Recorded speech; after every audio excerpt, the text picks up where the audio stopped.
আসসালামু আলাইকুম। তো আজ আমি এটা আমার পার্ট 4 অর্থাৎ লাস্ট পার্ট এক্সপ্লেইন করব। তোমরা যদি আগে 3টি পার্ট না দেখে থাকো তাহলে ওগুলো দেখে নিও। তো চলো শুরু করা যাক। পরের দিন দেখানো হয় যে মু আসে অন্যর সাথে দেখা করতে। এতে তখন ঝংলেই মুয়ের উপর অনেক বেশি রেগে যায় আর বলে, কমান্ডার যদি একবার জেনে যায় তুমি হচ্ছে আসল লিউ, তাহলে কিন্তু সে তোমাকে ছাড়বে না। তাই তোমাকে এখন থেকে সাবধানে থাকতে হবে, নিজের পরিচয় লুকিয়ে রাখার জন্য। বাইরে থেকে সব কিছু অন্ধ্রও শুনতে পায়। অন্ধ্র এটা শুনে অবাক হয়ে যায় আর ভিতরে গিয়ে ঝংলেইকে জিজ্ঞাসা করে, এক্ষুনি আপনি কি বললেন? মুখে আপনি এক্ষুনি কি বলে ডাকলেন? এতে ঝংলেই বলে, সেটা তুমি ওকেই জিজ্ঞাসা করে নাও। এটা বলে ঝংলেই সেখান থেকে চলে যায়। ঝংলে সেখান থেকে চলে গেলে মু অন্ধ্রকে বলে, আমি হচ্ছি তোমার লিউ। এটা শুনে অন্ধ্র তো অনেক বেশি ইমোশনাল হয়ে যায়, কিন্তু হঠাৎ করে অন্ধ্র মুখে একটি থাপ্পড় মারে আর বলে, তুমি সবসময় এভাবে আমার বিশ্বাস নিয়ে খেলা করো। প্রথম দিন থেকেই আমি তোমার মৃত্যুর প্রতিশোধ নেওয়ার জন্য কত কিছুই না করেছি, কত কিছু সহ্য করেছি, কিন্তু তুমি উল্টো আমাকেই টর্চার করেছো, আমার উপরেই প্রতিশোধ নেওয়ার চেষ্টা করেছো। মু অঞ্জুর কাছে ক্ষমা চায় আর বলে, আমি তো তোমাকে ভুল বুঝেছিলাম, কিন্তু এখন আমি সত্যিটা জেনে গিয়েছি, প্লিজ আমাকে ক্ষমা করে দাও। অঞ্জু বলে, তাহলে আর বাকি সবার মতো তুমিও আমাকে ভুল বুঝেছিলে, যে আমি তোমাকে ধোঁকা দিয়েছি, তোমার সাথে চিট করে তোমাকে মেরে ফেলেছি, তাহলে বাকি সবার আর তোমার মধ্যে পার্থক্যটা কি রইল?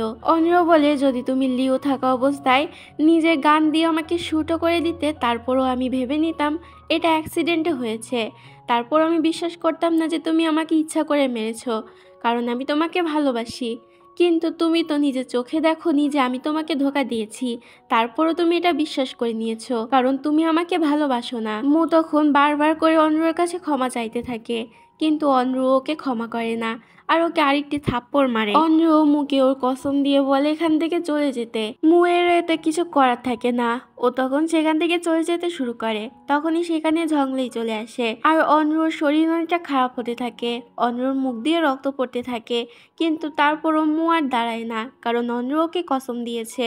এরপর মু সেখান থেকে চলে যায়। এদিকে আমরা কমান্ডারকে দেখতে পাই, যে জানতে পারে সিহুয়া তাদের বিরুদ্ধে যুদ্ধ করার সিদ্ধান্ত নিয়েছে। এটা জানতে পেরে কমান্ডার অনেক বেশি রেগে যায় আর মনে মনে ভাবতে থাকে যে এখন ওর মুকে খুবই প্রয়োজন। এরপর কমান্ডার সেখান থেকে সোজা মুয়ের সাথে দেখা করতে যায়। যাওয়ার সময় সে মুয়ের জন্য অনেক দামি একটি খাবার নিয়ে গিয়েছিল। মু খুব ভালো করে এটা বুঝতে পারে যে কমান্ডার এখানে কেন এসেছে।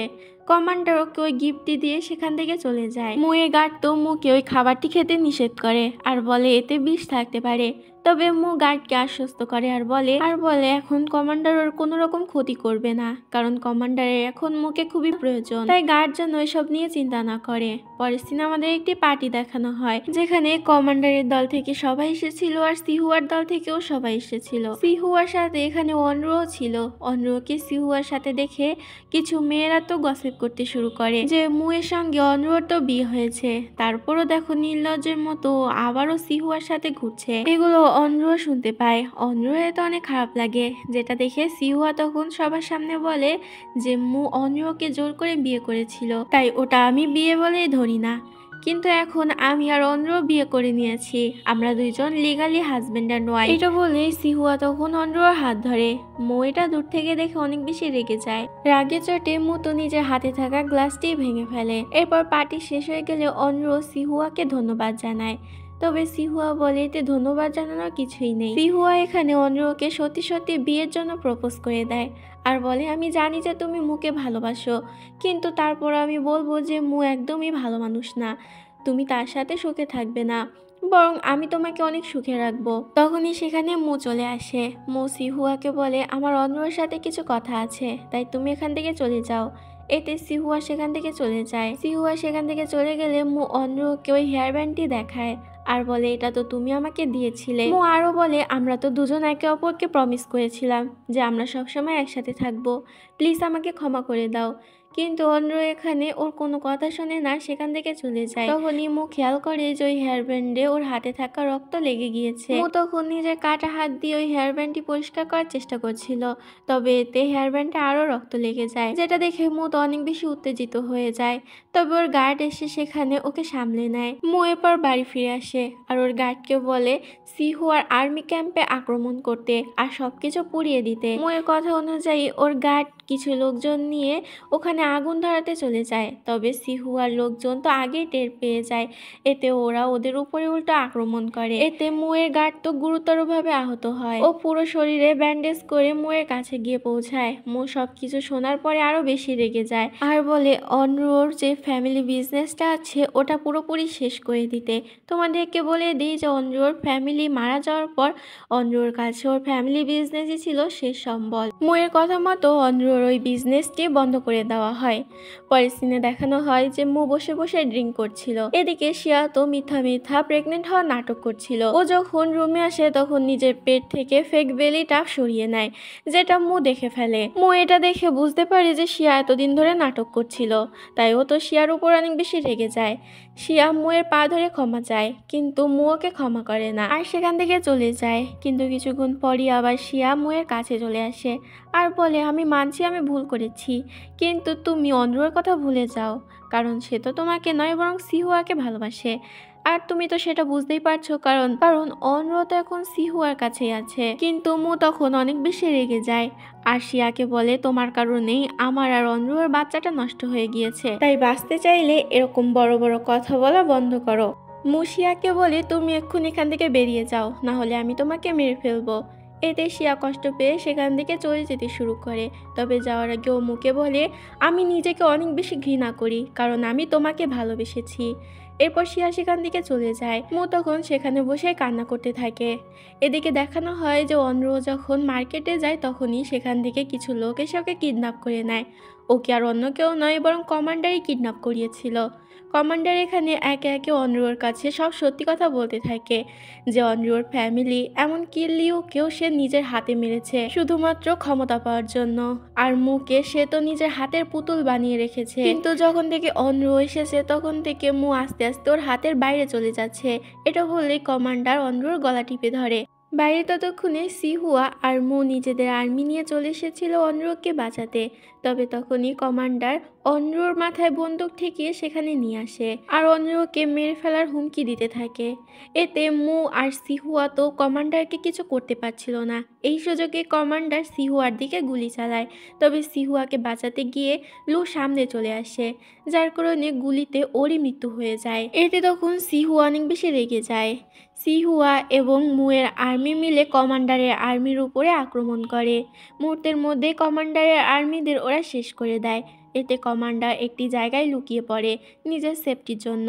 তবে তখনই সেখানে শিয়া চলে আসে। শিয়া মুকে বলে আমি তো তোমার ওয়াইফ, অন্তত এই কারণে আমার ভাইকে আজকের মতো ছেড়ে দাও, আমি কথা দিচ্ছি আমার ভাই আর কখনো এরকম ভুল করবে না। তবে তখনই কমান্ডার বেরিয়ে এসে শিয়াকে বলে মু তোমাকে ভালোবাসে না, তারপরও তুমি কেন মুয়ের কাছ থেকে সাহায্য চাচ্ছ, ওকে মেরে ফেলো। শিয়া তখন মনে মনে ভাবতে থাকে ভাই যা বলেছে তা তো একদম ঠিকই বলেছে। ও মনে মনে ভাবতে থাকে যে ও কীভাবে মুকে ভালোবেসেছে, কিন্তু মু সবসময় ওকে ইগনোর করেছে আর কষ্ট দিয়েছে। এসব কিছু ভেবেই শিয়া বাইরে বেরিয়ে আসে আর ওদের উপরে গুলি করতে থাকে, যেটা দেখে আর্মিরাও তখন গুলি করতে থাকে।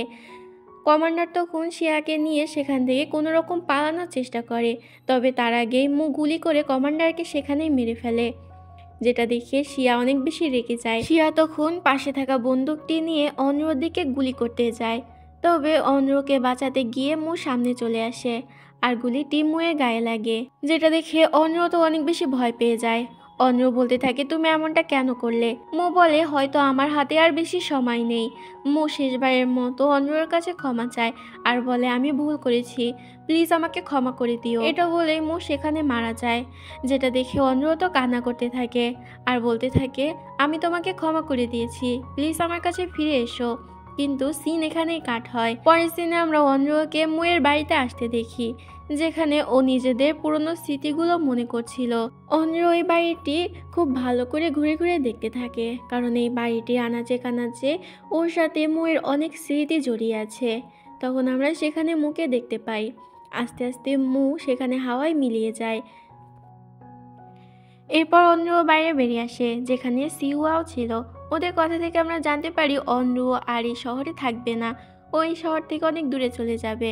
এরপর অন্ধ্র আর ঝংলে একটি ট্রেনে করে শহর থেকে চলে যাচ্ছিল। তখনই ওরা ট্রেনের বাইরে থেকে কিছু শোরগোল শুনতে পায়। এতে ওরা বাইরে এসে দেখতে পায় একটি পাগল মেয়ে দোকান থেকে খাবার চুরি করে খাচ্ছিল, যার কারণে সবাই ওর উপর অনেক বেশি রেগেছিল।